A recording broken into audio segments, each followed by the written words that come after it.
Joe here, your reliability man, bridging the gap between best practices and the reality that you live every day. Today's topic, eliminating unplanned work. This is my second video on this topic, but a lot more detail on this one. So hit like and subscribe if you like what I'm talking about here. As a reminder, I've been a plant manager twice, a vice president once, large department manager twice. I've been a maintenance manager and an engineer.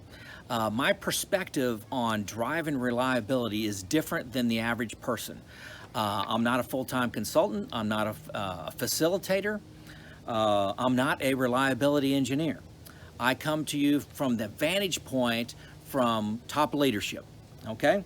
So, how am I trying to get through to you?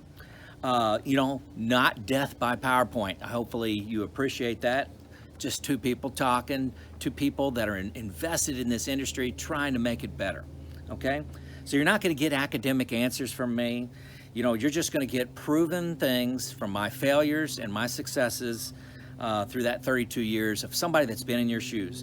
I tend to be blunt, I tend to be bold, and I tend to be on attack when I'm going after problems. If you want fluff, if you want some textbook answers on how to do things, I'm not your guy. I'm not your guy. So, unplanned work.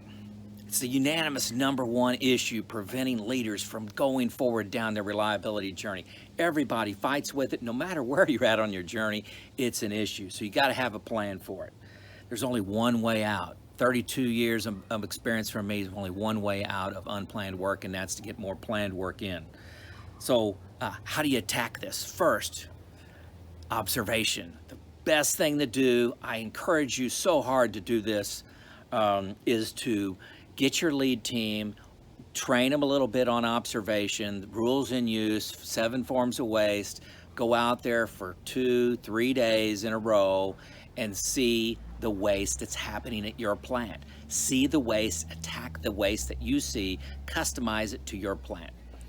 Okay, so now I'm going to assume you did that. What have I typically seen as a plan, a documented plan at plants to attack unplanned work? Number 1, a separate unplanned work crew. Typically what plants have, say they have 20 craft people, they'll divide up the area to, everybody gets 1/20th of the business, and if you have unplanned work or planned work in your area, you do that work. I don't like that at all. That encourages fluff in schedules because a planner has no idea on how much time they're going to be pulled off for planned work or pulled off for unplanned work. Sorry about that. So typically in these environments, you're about 15% wrench time, which is a killer. Separate crews. Once you have this separated crew, say you have, say you're pretty bad starting out and you want 10 of your 20 to be on unplanned work. Those 10 people doing unplanned work, they need to try to do it all. And if the supervisor needs more people, say he needs 12 for some reason on today, he or she cannot make that decision on their own. That has to be elevated. And guess what? When you make that rule that it has to be elevated, it'll almost never happen. And you'll come up with countermeasures like prioritizing the radio calls that come in. Some of them are A, some of them are B, some of them are C. Some of them can be done tomorrow. So why pack them into today and pull people off the planned crew? Planned work is your savior. Remember that. Use contracting out if you have to. Instead of pulling the planned crew, prioritize work, can use overtime. For this, separate the unplanned work crew. Track how many unplanned work hours you have each week, and also track how many hours you're pulling people off planned work during that week. Those are a couple measures. Separate unplanned work crew. Number two, planned work focus must be on key systemic issues. Brainstorm the stakeholders, your mechanics, your electricians, your operators, and say, what are your key issues? What are the 1 to 3 issues that if we can just make an impact in these, it would make a big difference in our business? At my plant, it was motors and lubrication. Those are 2 things that we wanted to manage extremely well. Had some people dedicated to that, and we never pulled those people. If we're going to do anything this week, we're going to do all of our lubrication work and all of our motor PM work. Assign SPAs to each one of those and never pull them, like I said. Expand that, to 3 items, to 4 items as your unplanned work goes down. Get that ownership and get those things that are making an impact. Every PM doesn't have the same impact on unplanned work, so make sure it's on the key strategic things at your plant, like motors and lubrication. Number 3, start a PDM Lite program.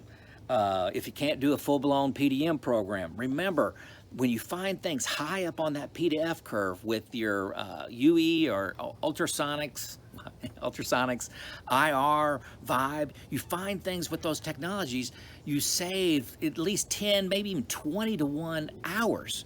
So fix problems when they're very small, less hours invested there, and you can problem solve them easier. Man, it's got a twofer. It's a big thing. So start a PDM Lite program. Number 4, drive kitting and staging to get wrench time up. This is about unplanned work, but if you do more planned work, you get your wrench time from 15% to 30%, the unplanned work will go down. So kitting and staging, I'm telling you, you implement those things, within a week you'll see an impact on your wrench time. Number 5, planner expectations on wrench time. Make sure the planner knows it's his job or her job to anticipate wrench time deficiencies and to countermeasure those things. They own wrench time. Number 6, going to another sheet of paper. Number 6, leader's standard work. Okay, this is the asset owner, the maintenance superintendent, even the plant manager.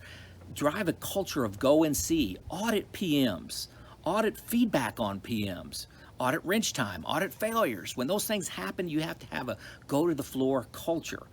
Recognize those proactive silent service people that are preventing drama. Have $25 gift certificates. Randomly pull out somebody that found something on a PM, somebody that found something condition monitoring, or somebody that solved the problem. Hand out those $25 gift cards. The best one of the week, give them a $50 gift card. One of them item that was extremely successful at my plant is what I call refrigerator-worthy successory cards. So those little successory cards you can buy 50 at a time, have some leadership saying on it. Hand write a note to somebody that did something well. Tell them what it was, tell them how it connects to the bigger picture at your plant, thank them for that, and mail it to them at their home. Handwritten, refrigerator-worthy notes that kind of look like birthday cards. Massive impact from a recognition standpoint. Imagine people in the organization getting those, the impact, and they have to explain it to their family. Great. Okay. Asset owners, the ops lead, you're in charge of reliability. The previous video was on that. Have them lead the planning meeting, get them involved. Half of all waste in reliability, half of it, I found, operations SLED. Okay, that means they were running the equipment outside of design spec, they were damaging the equipment, or they didn't allow the maintenance to happen. They didn't allow the downtime. You got to get operations to lead your reliability effort. It's not a maintenance thing. Advisors and deciders, look for that on my previous video. Number 8, you got to get full-time reliability engineers. I don't care if it's 1, 2, 3, whatever you can get, 10, but you got to have problem solving. Part-time reliability engineers do not work. It does not work. It will not work, okay? So somehow, even if it's a craftsperson, you can free up that has a knack for solving problems, because you got, from kitting and staging, you freed up an individual. Have them work on, as a reliability engineer, driving problems at root. Problem solving is the key to a reliability culture. Number 9, communicate successes. Progress, connect the dots. What are the next step? You're in sales, whether you like it or not, you're in sales. Okay, that's the last action. I got a couple more comments though. There's a trap, optimizing your unplanned work. A lot of people just try to get so good at unplanned work, they forget to work on their planned work. Give up on that. When you've already lost if the equipment broke. Fix it, as brutal and ugly it is, fix it and get it going. Don't focus on your unplanned work and optimizing it. Notice none of these 9 ideas I gave you as a good comprehensive plan, none of them had an increase in headcount. 0.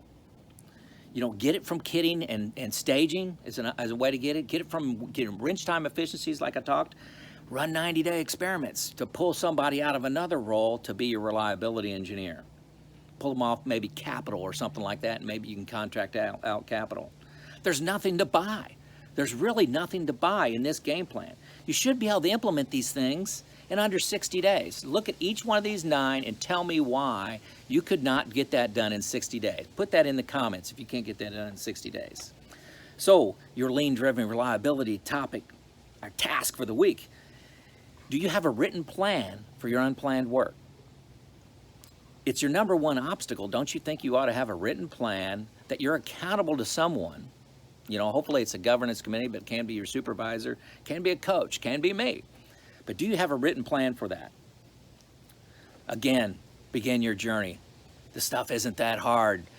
This is my 29th video, a lot of free pointers out there. Most of you are going to just take those and execute them, and nothing would give me more delight than to hear those messages from you that you're doing this on your own and you started your journey. But if you need help, send me an email. I can connect with you. And if you need me to come to your plant, let me know about that too. I'd love to come and help you shave years off your deployment. Thank you.